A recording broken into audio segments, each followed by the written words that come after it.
Graças a paz, pessoal, tudo bem? Aqui é o Matheus de Oliveira Silva, do canal Em Defesa. Nós ficamos uma semana sumidos, basicamente, tá?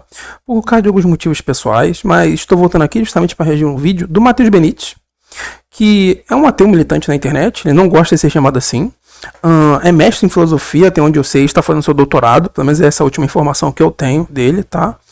E nesse vídeo dele, de título Santíssima Trindade, uma doutrina falsa, nós vamos reagir e ver quais pressupostos o Matheus Benítez utiliza para dizer que a doutrina da Trindade é uma doutrina falsa.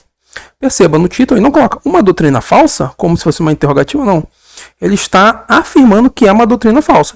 Então vamos analisar esse vídeo, tá? Esse não é um vídeo que eu estou vendo pela primeira vez. Eu já vi esse vídeo, fiz meus apontamentos e eu vendo com vocês aqui, em cada ponto, vou dizer quais são os apontamentos que eu acabei observando sobre esse vídeo, tá bom? Então já botei na velocidade 2.0 aqui e vamos dar um play. Como pode um Deus ser três pessoas distintas e ainda assim um só? Seria essa doutrina cristã um mistério divino ou uma contradição insustentável? A ideia de que Deus é Pai, Filho e Espírito Santo, três em um, é um dos pilares centrais do cristianismo. Definida oficialmente no século IV, essa doutrina não é explicitamente encontrada na Bíblia, mas foi construída com base em interpretações de textos como Mateus 28:19 e João 1:1. No entanto, mesmo entre cristãos, a Trindade tem sido objeto de debates, divisões e mal-entendidos. No vídeo de hoje... Então perceba, a primeira coisa que ele diz é que a doutrina da Trindade não é uma doutrina explícita na Bíblia. E que a doutrina da Trindade se baseia em textos como o prólogo joanino, acerca do Logos, em João 1, versículo 1 em diante, e Mateus 28:19, que é a fórmula batismal, ok? E perceba, quando ele diz que a doutrina da Trindade não é uma doutrina explícita na Bíblia, a primeira coisa que nós temos que dizer para essas pessoas é o seguinte: a Bíblia ela não é um corolário. O que isso significa? A Bíblia não é um manual de teologia sistemática. Para quem lê a Bíblia, quando você abre, não está escrito tema doutrina da Trindade, consulte página tal, e esses aqui são os versículos para que você creia. A Bíblia é um livro que narra a história de um povo. Ponto. E a partir disso, como Deus utiliza esse povo para passar a sua mensagem às demais nações, e a partir disso a sua graça transborda para outros povos, ok? E é isso, a Bíblia trata a história de um povo, por isso que você não vai ver doutrinas sistematizadas no livro da Bíblia Sagrada, porque a Bíblia Sagrada tem o objetivo de narrar uma história. O trabalho de sistematização é do teólogo sistemático. A Bíblia trabalha com referências de si mesmo? Trabalha. Você tem versículos fazendo referência a outros versículos de assuntos iguais? Você tem. Mas o trabalho de agrupar esses textos de forma que possa facilitar o leitor é trabalho do teólogo sistemático. Você não vai ver nenhuma doutrina explícita na Bíblia, porque nenhuma doutrina é explícita na Bíblia. Você tem doutrinas, claro que quando você tem textos na Bíblia que quando você olha, você fala, aqui está falando sobre pecado, aqui está falando de salvação. Mas você não tem dentro da Bíblia um manual de quais textos compõem determinada doutrina. Então, a martiologia, você não tem dentro do livro bíblico, esse aqui é o tema martiologia, esse aqui são os versículos. Então, essas pessoas que trazem esse pensamento anacrônico não percebem que estão querendo tratar um livro que faz a biografia de um povo, com diversos gêneros literários diferentes, querendo tratar como se fosse um corolário, um manual de teologia sistemática. E não é isso que a Bíblia faz, tá? E não é só João 1:1 e Mateus 28:19 que traz concepções acerca da doutrina da Trindade. Claro que ele deu apenas exemplos, mas nós temos diversos textos que mostram claramente de que existe sim uma doutrina da Trindade. Então nós temos Isaías capítulo 6, que do 8 ao 10, que é reafirmado em João capítulo 12, em Atos capítulo 28, onde um único texto que é aplicado para Jeová no Antigo Testamento é aplicado para Jesus no Novo e para o Espírito Santo. Consulta esses textos depois. Isaías capítulo 6, onde o profeta ouve Deus falando: a quem enviarei, quem há de ir por nós? E o profeta fala: olha, envia-me a mim. Aí Deus fala para ele: olha, vai a esse povo, para que endureça os ouvidos para que eles não possam ouvir, para que eles também não possam falar. E lá em João capítulo 12, do 37 em diante, fala que esse texto é aplicado a Jesus. Em Atos capítulo 28, do versículo 25 ao 27, se eu não me engano, fala que esse texto é aplicado ao Espírito Santo. E aí, a primeira coisa que nós podemos imaginar é, então, é um Deus que se manifesta de modo diferente? Não. Aí nós temos a fórmula batismal mostrando ambos numa relação separada, onde é possível apontar o outro. E nós temos Jesus falando com o Pai no seu momento de crucificação, no Getsemane. Nós temos Jesus enviando o Espírito Santo como um outro consolador, o Alon ali, o Alon Paráclitos. Então perceba, temos diversos textos que abordam que eles são um e temos diversos textos que abordam que há três. O grande desafio é tentar entender em que sentido eles são um, em que sentido são três, tá? Então, ponto. A Bíblia não é um corolário, ela não aborda os assuntos de forma sistemática. Quem faz isso é o teólogo sistemático. Vamos continuar aqui. Nós vamos questionar essa ideia a partir de um ponto de vista filosófico e histórico. Então aqui ele aborda que ele vai analisar a doutrina da Trindade de um ponto de vista filosófico, que significa que se ele vai abordar de um ponto de vista filosófico é porque na mentalidade dele a doutrina da Trindade fere algum princípio racional. Então ele vai abordar de uma forma racional, por isso que ele utiliza o termo filosófico. Histórico, porque ele acredita que em algum momento a igreja criou essa doutrina que não é expressa na Bíblia. Então perceba, ele vai trazer duas frentes para tentar mostrar que a doutrina da Trindade não é uma doutrina bíblica. Vamos ver se ele consegue.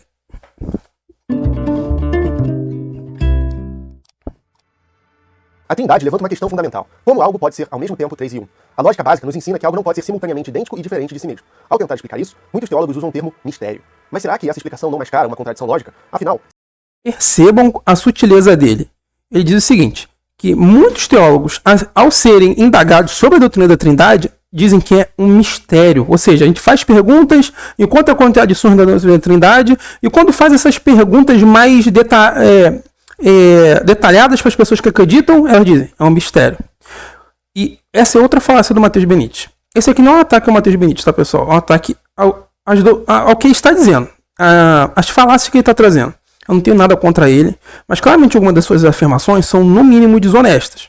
Quando ele aborda que nós dizemos mistérios para mascarar umas contradições lógicas, ele está partindo do pressuposto que ao afirmarmos que é mistério, é porque nós entendemos que é uma contradição e para não podermos explicar e podermos viver conscientemente com esse pesar nos nossos corações, nós dizemos, é um mistério, não é isso. Quando o teólogo, quando um crente afirma que a doutrina da Trindade é um mistério, ele está dizendo mistério a partir do pressuposto humano. E não porque a Trindade ela é uma contradição. A Trindade ela é algo impossível do ponto de vista humano. E aqui é importante a gente diferenciar impossível e contraditório. Impossível é eu bater os braços aqui e sair voando. Isso é contraditório? Não, é impossível.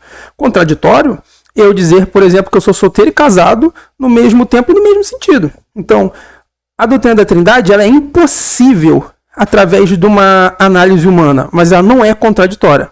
E é nessa definição que muitos críticos erram. Tanto que aqui no meu slide, eu coloco aqui a concepção errada que as pessoas têm. Essa aqui é a concepção que os críticos da Trindade têm. Então aqui, Pai, Filho e Espírito Santo, um em essência. Pai, Filho e Espírito Santo, 3 em essência. Nós não afirmamos isso. Não afirmamos que Pai, Filho e Espírito Santo é 1 em essência e 3 em essência. Ou que ele é 1 em pessoa e 3 em pessoa. Isso sim seria cair no princípio lógico da não contradição. O que nós afirmamos é que ele é 1 de um jeito e 3 em outro. Então ele é 1 em essência, que é uma categoria, e 3 em pessoa, que é outra categoria. Ou de forma mais técnica, 1 em usia, essência, e 3 em hipóstases, pessoas, tá? Então, é muito comum, gente, durante o debate com o crítico, a gente primeiro tem que alfabetizar ele na linguagem técnica do assunto para que, no mínimo, ele possa criticar. Porque você percebe que o Matheus Benítez aqui parte de pressupostos ao longo de todo o vídeo, que eu já vi esse vídeo, do qual ele não entende. E me parece, muitas das vezes, que ele critica coisas que nem ele acredita, tá? Mas vamos continuar ouvindo aqui. Se Deus é uma substância única, como podem existir 3 pessoas distintas que compartilham dessa substância? Com que justificativa, uma revelação divina poderia contradizer os princípios que estruturam o nosso pensamento? Se cada pessoa da Trindade é plenamente Deus, então temos 3 deuses? Ou se a divindade é uma só, em que sentido as pessoas são distintas sem que isso resulte em triteísmo, 3 deuses? Então, olha que interessante. Ele pergunta assim, como é que pode ser 3 em um ao mesmo tempo? E como é que não são 3 deuses?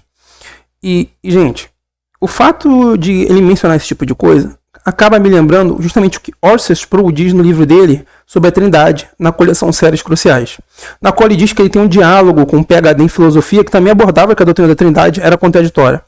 E no caso do Matheus Benítez, que é um filósofo, fica mais irracional ainda ele dizer isso, porque ele é alguém que conhece princípios lógicos, ele é alguém que conhece filosofia aristotélica, ele é alguém que tem um conhecimento. Hoje não tem como você estudar filosofia e não passar pela filosofia escolástica, não passar pela filosofia medieval, que utilizou o ferramental filosófico para definir bases importantíssimas acerca da doutrina da Trindade. Então, quando ele fala assim, por que não são três deuses? Isso mostra um desconhecimento gigantesco daquilo que nós chamamos de simplicidade divina, que é algo que eu venho batendo no meu canal aqui em diversas análises que eu venho fazendo. A doutrina da simplicidade divina é aquela doutrina que diz que Deus, em sua essência, ele é simples. E vamos começar de uma forma bem tranquila. Eu, Matheus de Oliveira Silva, sou composto por justiça, sou composto por amor, posso desenvolver felicidade, sou um ser feliz, posso ser mais feliz ainda, possuo outros atributos que me compõem, mas eu não sou esses atributos. Eu não sou 100% de justiça, não sou 100% de felicidade, não sou 100% de amor. E eu posso ter isso em graus de intensidade. Eu posso passar de não ter algo para ter algo. Eu sou um ser que está em potência passando para um ato. Então, eu passo do desenvolvimento de algo que eu possuo pouco para algo que eu vou possuir mais, ou de algo que eu não tenho, a partir disso, vou passar a ter. Eu sou um ser humano, sou um ser complexo, eu dependo das minhas partes para existir. Então, para eu existir, eu dependo de ser um ser racional como ser humano, dependo dos meus órgãos, dependo de poder respirar, dependo de diversas coisas que me compõem, que me permitem viver nesse planeta. Em Deus isso não acontece. Deus, ele é simples. Tudo que está em Deus é Deus. Então, Deus, ele é amor. Amor não é algo que compõe Deus. Deus é justiça. Justiça não é algo que compõe Deus.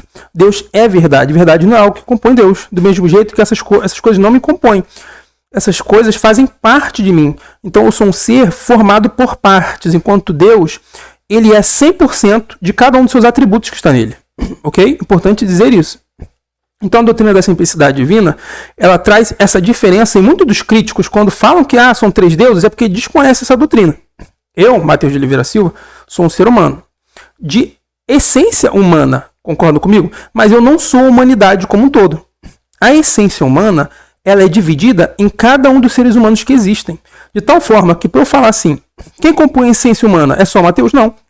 São todos os seres humanos que existem, que formam aquilo que nós chamamos de raça humana. Então a essência humana é subdividida, ela é dividida em cada ser humano que existe. Agora, será que na divindade é assim?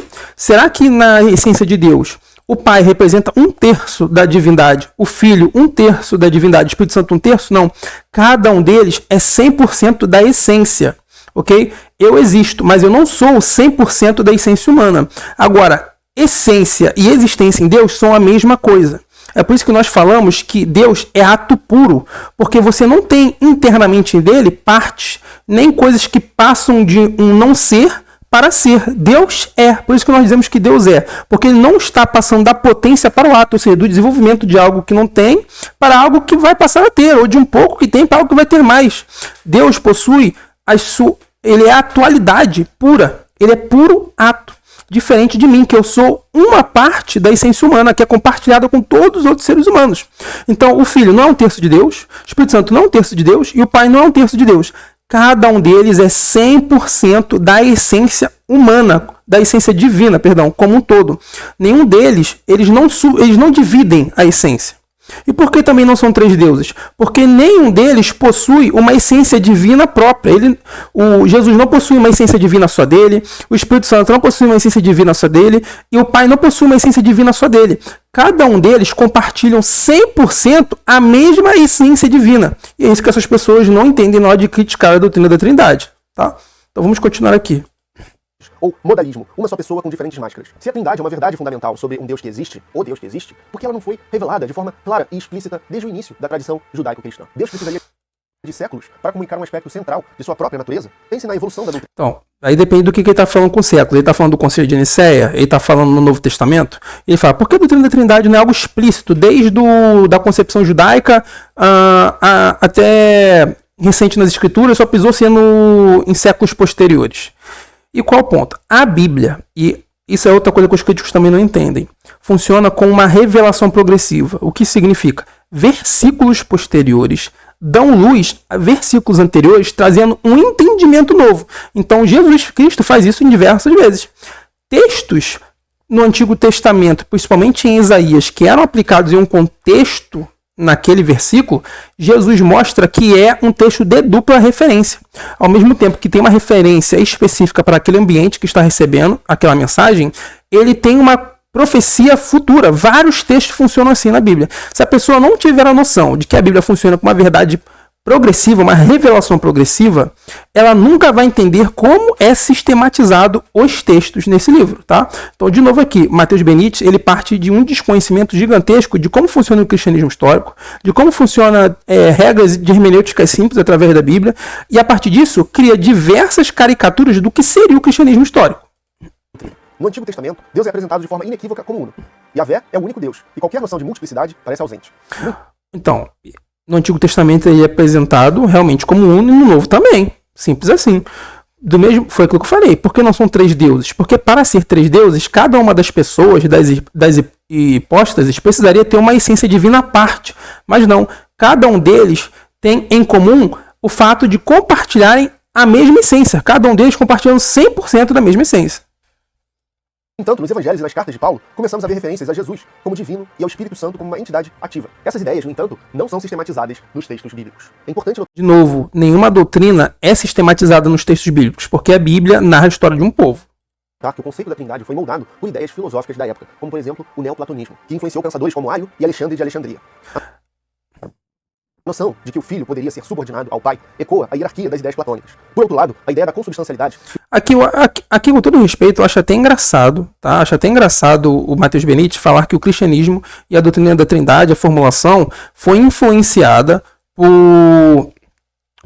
pelo neoplatonismo, e como exemplo ele bota primeiro Ario de Alexandria. É tipo falar assim, o cristianismo ele possui influências que são pagãs. Aí o que você espera que ele vai fazer? Ele vai pegar um pensador que seja ortodoxo para dizer, tá vendo? Esse pensador que vocês consideram ortodoxo, ele é neoplatônico.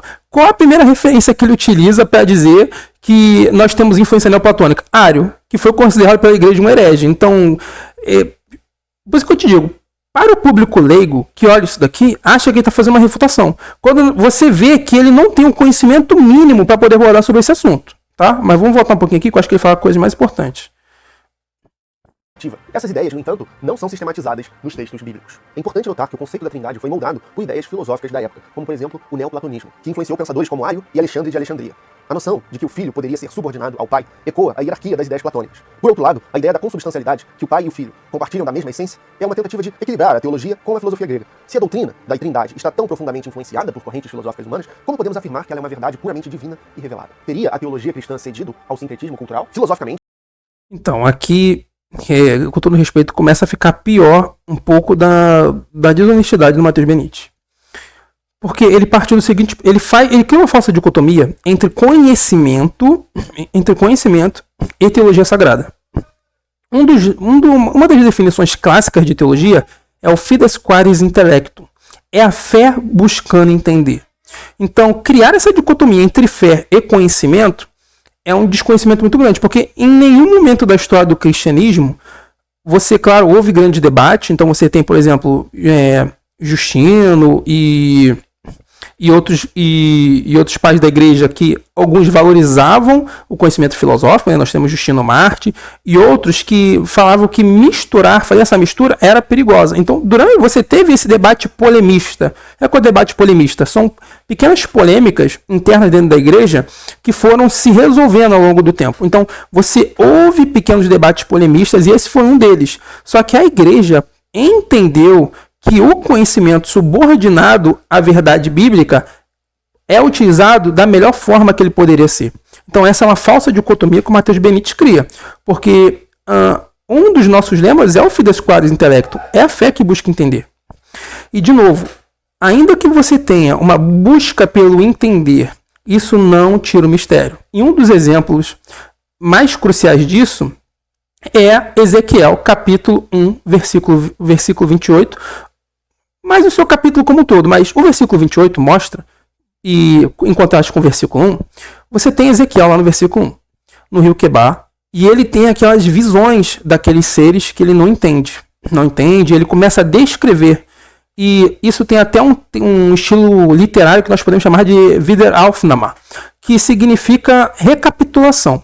Todo o livro de Ezequiel possui esse conceito em alemão, tá? Esse é um termo em alemão, um termo linguístico em alemão, para dizer que você tem uma narrativa e a partir da narrativa você tem uma interrupção de um algo sobrenatural e diversos detalhes que descrevem esse ato sobrenatural. E após esses detalhes, você tem de novo a narrativa. Então esse Wiederaufnahme, que é um termo alemão, acontece durante todo o livro de Ezequiel. E no capítulo 1, nós temos um exemplo claro disso. Porque o profeta, olha que interessante, ele vê aquelas coisas, então ele está no rio Quebar, ele vê um vento estranho, aparecem aqueles seres em cima de rodas, que parece que formam uma carruagem com asas e pés diferentes. E ele começa a descrever aquilo com termos antropopáticos. Ele diz, é semelhante a, é igual a, se parece com a. Então, ao mesmo tempo que ele entende que há um mistério ali, isso não anula o fato de ele tentar entender e utilizar termos para que ele possa compreender esses fenômenos. Tá? Só que, olha que interessante, ele vê aquilo, dá termos antropopáticos para aqueles seres, através do que é possível dentro da linguagem humana, e no versículo 28, quando ele vê e faz essas comparações, ele ele se dobra com seu rosto em chão, pelo temor das coisas que viu. Então perceba como o temor, o respeito pelo mistério e o conhecimento de tentar entender aquilo estão unidos. O fato de você entender que aquilo é algo sobrenatural não anula o fato de você utilizar a linguagem, aquilo que você tem disponível para tentar entender de uma perspectiva humana. Ponto. Isso é fato. Então isso acontece direto. Vamos ver o que ele fala mais aqui. Como você pode notar, essa doutrina tem sido alvo de críticas por séculos. Não é difícil, como eu acabei de fazer aqui, apontar as suas fragilidades. O filósofo inglês John Locke argumentou que a trindade era desnecessariamente complexa, uma invenção que obscurecia a simplicidade do monoteísmo. Já o iluminista Voltaire ridicularizava a ideia, dizendo que ela confundia os fiéis mais do que os instruía. E mesmo dentro do cristianismo, grupos como os arianos e os socinianos rejeitaram a trindade como incompatível com o monoteísmo. A doutrina da trindade reflete um Deus revelado ou uma tentativa humana de sistematizar o que interpreta como divino. Ao analisarmos a história, percebemos que a trindade surge como uma resposta à necessidade de unificar crenças divergentes nos primeiros séculos do cristianismo. Mas essa unificação trouxe consigo uma tensão que, para muitos, nunca foi resolvida. A doutrina da trindade ganhou forma no Concílio de Nicéia, no ano de 325 depois da Era Comum, convocado pelo imperador Constantino. O tema principal do concílio era a polêmica do arianismo, defendida por Ário de Alexandria. Ário argumentava que o Filho, Jesus, não era eterno nem da mesma substância do Pai, mas sim uma criação dele. Essa visão estava em sintonia com ideias neoplatônicas da época e também fazia sentido para os muitos convertidos do politeísmo, que viam Jesus como uma divindade subordinada a um Deus superior. Por outro lado, Alexandre, o bispo de Alexandria, defendia que o Pai havia gerado o Filho, mas não o criado, e que ambos eram eternos, compartilhando a mesma substância divina. Essa visão de consubstancialidade foi a base da doutrina trinitária que triunfou no concílio e foi consolidada no credo niceno. Curiosamente, ninguém no debate questionava a divindade de Jesus. O foco era a sua relação com o Pai e com o Espírito Santo, o que nós já vimos em outros vídeos aqui, que era assim questionado também fora desse período, nos anos iniciais do cristianismo. Que havia aqueles que seriam posteriormente condenados como gnósticos e hereges, que chegavam a defender que Jesus era apenas um escolhido, um selecionado por Deus, por exemplo, na hora do batismo. Um mero mortal importante, mas não um Deus. Então, aqui Matheus Benite comete outra falácia gritante, que é o seguinte: se algo possui divergência, logo esse algo não é verdadeiro. Como assim? Ele pega grupos marginários acerca do cristianismo ortodoxo e a doutrina da Trindade diz, tá vendo? Possui divergência, logo aquilo não foi aceito. O fato de você ter grupos divergentes acerca de doutrinas não quer dizer que você não tem uma maioria que aceitou aquelas doutrinas. Então, de novo, ele parte diversas vezes, por que o conhecimento é necessário para poder formalizar doutrinas assim? Giovanni Reale, ele tem uma coleção de 7 livros, que se eu não me engano é uma adaptação de 3 livros dele de capa cinza, onde ele conta a história da filosofia. No seu volume 3, sobre a história da filosofia medieval, ele começa a abordar sobre a história do cânon, como a Bíblia surgiu através das tábuas de Moisés. Ele começa a contar toda a divisão do cânon, a diferença entre cânon católico e cânon protestante, e depois ele começa a fazer algo muito interessante. Ele começa a mostrar o que os filósofos acertaram acerca da revelação de Deus e o que eles erraram. E mostra como a igreja viu que pensadores antigos chegaram próximo de verdades já expressas na Bíblia. Então, um dos exemplos que o Giovanni Reale utiliza no livro 2 dele, que é o da história da filosofia medieval, é justamente de Plotino, ok? De Plotino aqui, que é utilizado inclusive aqui pelo Matheus Benite como uma influência pagã. Só que o que acontece? Plotino, ele aborda acerca do uno, daquilo que posteriormente seria aproveitado para tratar da simplicidade divina dentro do cristianismo. O que o cristianismo fez não foi criar uma doutrina olhando para um filósofo grego que trouxe algo que a Bíblia não trazia. O que o cristianismo fez foi olhar para o passado e ver onde eles acertaram e utilizar o ferramental filosófico deles para exemplificar com mais facilidade a verdade da fé. Então, utilizar esse argumento de falsa dicotomia, se tem fé não precisa do conhecimento humano, é desconhecer o próprio contexto bíblico que utiliza isso. A própria Bíblia, em diversos momentos, utiliza o conhecimento da época para facilitar a mensagem. O próprio João 1.1 é um exemplo disso. Quando nós temos no prólogo joanino, enarché en hologos, kai hologos, en proston theon. Então, perceba que ele utiliza o termo logos, que era um conceito filosófico, sim. Então, o apóstolo João, ele tinha uma mentalidade judaica em utilizar o termo logos, que fazia um link com a palavra, que já começava a se criar um conceito de que a palavra tinha essa vontade, essa volição entre os judeus. Ele utiliza com essa mentalidade, mas ele também utiliza com a mentalidade de um pensamento grego, sabendo que esse era um termo utilizado sim por pensadores. Então, vamos pegar Heráclito, vamos pegar os estoicos. Heráclito falando que já existia um logos que as pessoas fingiam não ver. Os estoicos que falavam que o logos habitava de certa forma em todos através da racionalidade. Então, diversos pensadores do passado chegaram em verdade muito próximas do contexto bíblico. Um exemplo clássico disso, vamos pegar os monistas. Os monistas acreditavam que determinado elemento era o princípio de todas as coisas, como Tales de Mileto, que pensava que era água, que era o arré. Como é que em João 1 fala, no princípio criou Deus os céus e a terra? Então, João, ele dialoga com o contexto judaico e dialoga com um contexto grego. Arré é princípio. Tales de Mileto achava que era água. Aí nós tínhamos Anaximandro, Anaxímenes e diversos outros. Heráclito pensava que era o fogo. Diversos pensadores gregos que falavam que existia uma arré. O que a Bíblia faz é utilizar os termos que são verdadeiros quando eles acertam e corrigi-los quando são falsos, mas que ainda assim eles chegaram próximos. Exemplo, quando nós vamos para a Septuaginta, que é a versão grega do Antigo Testamento, e lá utiliza também enarché, ou seja, no princípio, no livro de Gênesis, né, livro de Bereshit, só que nesse caso Gênesis na Septuaginta, no grego, ele utiliza enarché, ou seja, no princípio criou Deus, os céus e a terra. E o Espírito de Deus pairava sobre a face das águas. Então, olha que interessante. Se nos monistas lá, nós temos a mentalidade que alguns dos elementos eram esse princípio, Gênesis começa a dialogar com esse princípio, trazendo uma revelação que eles não tinham. Então, nesse princípio, você já tinha Deus. E você tinha o Espírito Santo pairando sobre a face das águas. Ou seja, você tem duas pessoas já sendo introduzidas num arré que era extremamente debatido entre filósofos antigos. E em João, no seu prólogo joanino, você tem a introdução dizendo que Jesus, o Logos, já existia. Porque nós temos nós temos ali o eno imperfeito, falando que Jesus existia. Ou seja, nós temos o eimi, que é o eno imperfeito, o imperfeito do indicativo, indicando uma existência pré-existente. Então, olha que interessante como a Bíblia dialoga com outras tradições, não no sentido de afirmar, mas no sentido de dizer o que é certo, o que eles acertaram, e corrigir e trazer uma nova revelação que eles não tiveram. Eles acreditavam que o arré eram os elementos? No Antigo Testamento, Deus dominava sobre esse princípio, estava no princípio, e o Espírito Santo já pairava sobre a face das águas. Então, Tales de Mileto achava que água era o princípio, o Espírito Santo pairava sobre a face das águas. E quando nós fazemos o paralelo com as culturas semíticas, nós vamos ver que a água era esse algo incontrolável. Vamos para Apocalipse 13, a besta que saiu do mar. Então nós temos o abismo, nós temos as águas, esse elemento que era um elemento sem controle. E o Espírito Santo pairava como alguém que exercia domínio sobre esse algo que era incontrolável pelas outras nações ou que era um princípio pelos filósofos gregos. Então perceba como o Matheus Benite ele não entende o que ele está falando. O que ele utiliza aqui é uma falsa dicotomia que a Bíblia não trata como problema real. Os verdadeiros adoradores adoram em espírito e em verdade. Então é de todo o coração e de todo entendimento. Tá bom, gente? E a doutrina da Trindade, ela pode ser definida através de um ponto de vista catafático e apofático.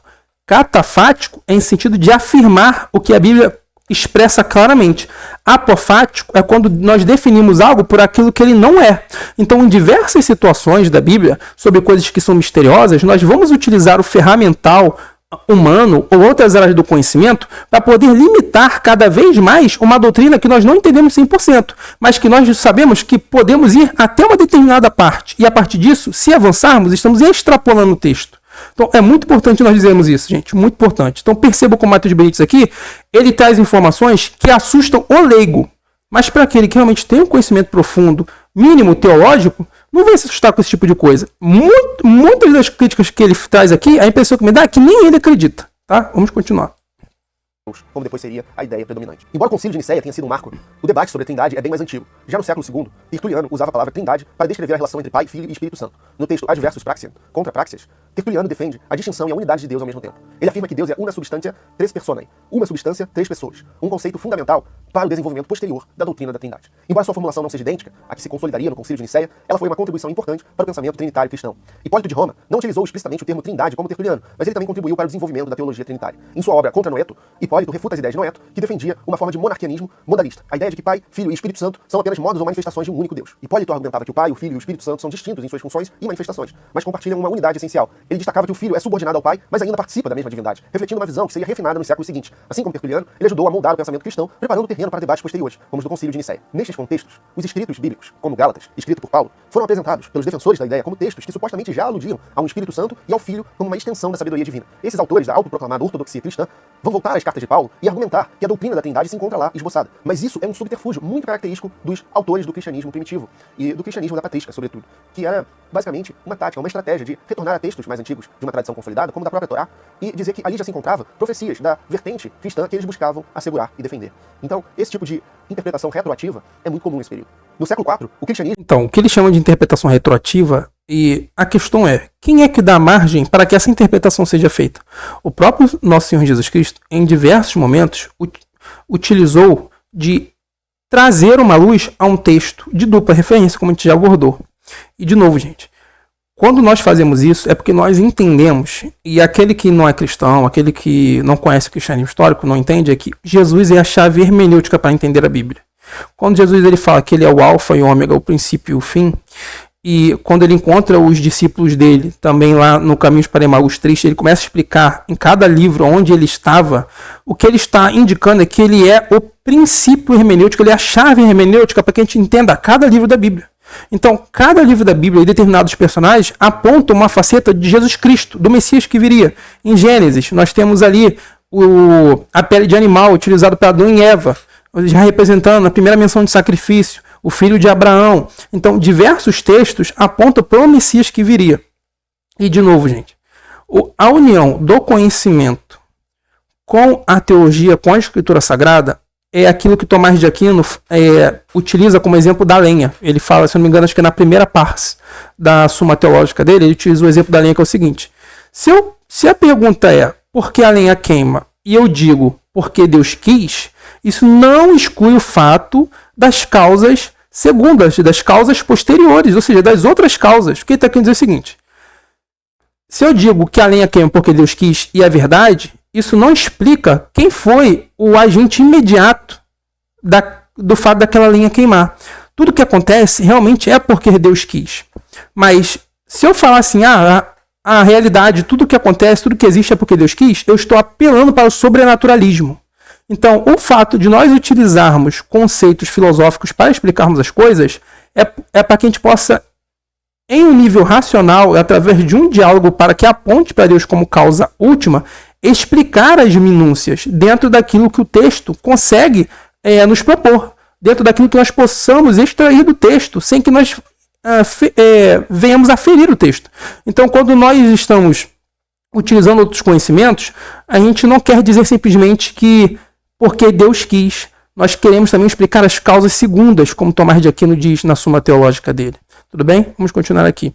E até Tomás de Aquino, no livro dele As Institutas da Religião Cristã, ele utiliza um termo chamado sensus divinitaris. O que é o sensus divinitaris? É o senso do divino. Então, o que a teologia cristã viu é que a graça comum fez com que homens do passado, filósofos e outros grandes homens, chegassem próximo da verdade cristã.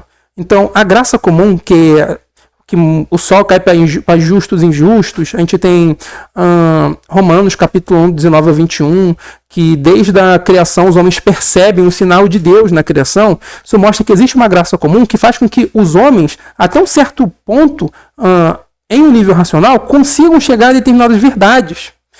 E o fato desses homens chegarem a essa determinada verdade mostra como a graça de Deus transborda para esses homens. Isso não é o suficiente para que eles sejam salvos. Essa é o que chama de graça comum. Eles precisam pular para aquilo que nós chamamos também de graça especial ou revelação especial. Tudo bem? Continuando. O passou por uma transformação política significativa. Sob o imperador Constantino, que muitos sabem, se converteu ao cristianismo, ele deixou de ser perseguido e se tornou uma religião legítima no Império Romano. A unificação das diversas crenças cristãs, incluindo o debate sobre a Trindade, não é apenas uma questão teológica, mas também política. E aqui eu gostaria de recomendar o livro da historiadora e minha amiga Juliana Cavalcante, A Primeira Igreja Cristã, para quem... Aqui ele comete outra falácia. Como o imperador Constantino tinha questões políticas, e muitos historiadores realmente abordam isso hoje, Constantino ele tinha questões políticas, logo a doutrina da Trindade é uma doutrina falsa. Isso aqui é uma face do envenenamento do poço. Não é porque a origem pode parecer ruim que aquilo que foi originado realmente é. Então, dizer que a doutrina da Trindade não é uma doutrina verdadeira porque o imperador tinha questões políticas para resolver é de uma falácia muito grande. Porque nós temos aproximadamente 250 a 318 homens no Concílio de Nicéia que saíram mutilados dos locais onde eles estavam. Muitos eram perseguidos. Alguns deles passando por risco de vida para que pudesse chegar ali em Nicéia e tratar sobre esse assunto. Então, fazer essa crítica que o Matheus Benite está fazendo aqui é desmerecer o trabalho e o esforço de homens de Deus que arriscaram suas vidas para que pudesse estar lá, tá bom? Quem quer entender mais profundamente como era esse contexto de judaísmos e cristianismos nos primeiros séculos do cristianismo. Conforme o crítico textual Bart Ehrman escreve no livro Como Jesus se tornou Deus, a crença na divindade de Jesus, e não só de Yahvé, criou um problema sério para os cristãos que queriam rejeitar o paganismo e o politeísmo, porque agora eles tinham que explicar como Jesus pode ainda ser divino, se divino já é Yahvé. E não pode haver mais de um Deus. O que isso tudo nos revela? Isso nos revela que a doutrina da Trindade provém de uma busca política, por uma autoproclamada ortodoxia que quer marginalizar outras visões e impor a sua em uma doutrina unificada. Ela esconde muita perseguição e exclusão. No final, a doutrina da Trindade reflete o esforço humano de sistematizar uma crença calcada no mistério. E para muitos, ela expande o problema mais do que o resolve. E tendo em mente tudo... De novo, Matheus Benite faz novamente a falsa dicotomia entre conhecimento humano, ou seja, esforço humano, e teologia sagrada. E ele aplica, de novo, a falácia do envenenamento do poço. Ele atribui o fato de haver questões políticas em Constantino para a unificação do seu império, para dizer que a doutrina da Trindade é falsa. E essa é uma falsa dicotomia que não existe. Você pode ter realmente o imperador Constantino querendo resolver questões e os teólogos que estavam ali, os 318 teólogos aproximadamente que estavam ali, buscando com sinceridade acerca do que eles viam no texto bíblico. Então, a teologia, pessoal, é aquilo que nós chamamos de ciência arquitetônica. Como assim ciência arquitetônica? A teologia como ciência arquitetônica, ela vai utilizar diversas outras áreas do conhecimento para que possa construir o projeto. Então, você tem lá o projeto, e a partir desse projeto você tem o pedreiro que vai assentar o tijolo. A teologia é o Regina Scientiarum, rainha das ciências. Por ser rainha das ciências, ela vai utilizar as outras áreas do conhecimento para um fim último, que é os propósitos divinos. Esse é o fim último. Tá? Então, é como Tomás de Aquino diz em diversas vezes da sua Suma Teológica, que a teologia como ciência arquitetônica, que ela utiliza outras áreas do conhecimento, como a filosofia, para facilitar a transmissão de fé. É até curioso que nós temos São Boaventura, na obra dele, In Hexameron, dizendo que unir filosofia, que dá razão demais para a filosofia, é misturar água com vinho. Olha que interessante. E Tomás de Aquino, no comentário dele, De Trinitate de Boécio, que ele diz o seguinte, que valorizar aspectos como conhecimento filosófico e junto com a Bíblia, a teologia, não é misturar água com vinho, é transformar água em vinho. Essas áreas, quando elas são utilizadas e reinterpretadas e com foco alterado para o ambiente da graça, para com um fim último, elas passam a ser as melhores áreas possíveis, porque elas são redirecionadas com a melhor finalidade possível, que é o reino de Deus. Então, quando a teologia, a Bíblia, pega essas áreas, redireciona elas para um fim superior, ok? Então, por isso que a teologia é o Regina Scientiarum. As pessoas fazem essa falsa dicotomia de que não pode ter conhecimento e fé um do lado do outro, quando pode. A diferença é quem governa quem.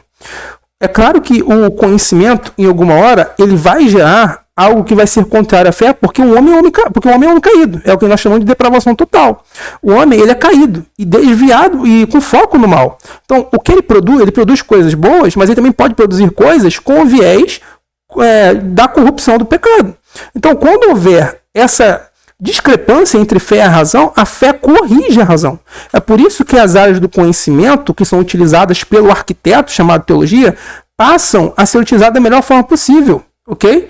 E então, do mesmo jeito que o arquiteto é o que constrói o planejamento, você tem o pedreiro ali sendo utilizado, que são as outras áreas do conhecimento. Tá bom? Tudo isso, eis o ponto-chave ao que eu queria chegar. Se a teologia católica foi divinamente revelada, por que ela demoraria tanto tempo e mediante tantas rixas para se unificar e se consolidar? É muito mais plausível? É muito simples. Porque a doutrina, ela só se firma quando você tem pessoas que atacam na ambiguidade. Como assim? A doutrina da Trindade, ela não existiu porque os pensadores acordaram um dia e falaram assim: pessoal, eu tô com vontade hoje de a gente definir uma doutrina que não existe na Bíblia, não. Vamos fazer isso? Tanto em Constantinopla, em 381, quanto em Niceia, ali no século IV, nós não temos homens que do nada acordaram e falaram assim: vamos criar a doutrina da Trindade. A definição só existe porque existem pessoas indo até os limites de onde aquilo vai. Então, quando a igreja decide se reunir para poder delimitar o termo, é porque surgiu pessoas que começaram a deturpar o ensino bíblico. Então, todo aquele que comete um erro ou desvio, ele sempre vai atacar naquilo que gera ambiguidade. Percebam, pessoal, tudo que tem uma definição muito clara é para evitar que aqueles que são hereges, que foram rechaçados pela igreja, não olhem para o texto que gere ambiguidade e falem assim: aqui dá para criar uma doutrina. Então é assim que as grandes heresias surgem, naquilo que não tem definição. Então a igreja ela teve que bater o pé para definir o que a Bíblia trata sobre esse assunto, porque muitos desses pensadores olharam para textos ambíguos e cometiam erros gritantes diante da Escritura. Por isso que o conceito sempre existiu na Bíblia, mas a definição técnica só surgiu depois mediante os ataques de pessoas que não concordavam. A história que se trate de algo puramente humano e com um cunho mais político do que propriamente filosófico. Muito obrigado por assistir. Então, ó, vamos voltar um pouquinho aqui. Tantas rixas para se unificar e se consolidar. É muito mais plausível, tendo em vista a história, que se trate de algo puramente humano e com um cunho mais político do que propriamente filosófico. Muito obrigado por assistir. Perceba, ele fala que é um cunho mais político do que... Vamos imaginar que o Constantino realmente tivesse fins puramente políticos. A pergunta que tem que ser feita é: essa doutrina se encontra na Bíblia? E sim, isso que precisa ser notado. Diversos textos apontam para uma doutrina da Trindade. Então nós temos João 1:1, nós temos Mateus 28:19, nós temos diversos textos no Antigo Testamento que são aplicados a Jesus Cristo e ao Espírito Santo, como Isaías capítulo 6, do 8 ao 9, e Jeremias 33, que é aplicado ao Espírito Santo em Hebreus, acerca da nova aliança. E nós temos Deuteronômio 6:4 falando que só existe um Deus, mas ao mesmo tempo mostra que cada pessoa é Deus e que um não é o outro. Logo, diversos textos dizendo que Deus é um, dizendo que Deus é amor, e Jesus Cristo dizendo que ele é o bom pastor, dizendo que ele é a verdade, que ele é a vida. Não pode haver duas verdades e dois a vida. O que mostra que há sim uma essência única compartilhada entre três hipóstases. E, de novo, o conhecimento ele não é utilizado para deturpar a Bíblia, mas é utilizado como ferramenta para facilitar a transmissão. Quando nós pegamos Tomás de Aquino abordando acerca das suas 4 leis, lex aeterna, lex naturalis, lex humana e lex divina, ele trata que existem 4 leis. E essa lex aeterna é uma lei divina, e temos a lex naturalis, que é essa lei colocada no coração do homem para que possa reger o seu interior, e a lex humana, que é a lei que o homem percebe que existe dentro dele, e a partir disso cria legislações para que possa reger as sociedades. O que mostra que Deus transmite uma graça comum que permite que haja verdades no pagão. Então, do mesmo jeito que Giovanni Reale, brilhantemente, no seu 2º volume, aborda o que cada filósofo grego acertou e o que errou. O próprio apóstolo Paulo, em Atos capítulo 17, cita Epimênides para poder refutar estoicos e epicureus. Então ele utiliza ferramental filosófico para poder refutar pessoas que também eram filósofos. Então percebam como Matheus Benítez aqui, nem ele provavelmente acredita nisso. E o que ele faz? Utiliza essas falsas dicotomias. E é muito fácil você dizer que o Constantino tinha fins políticos e não fazer a análise verdadeira. Qual é?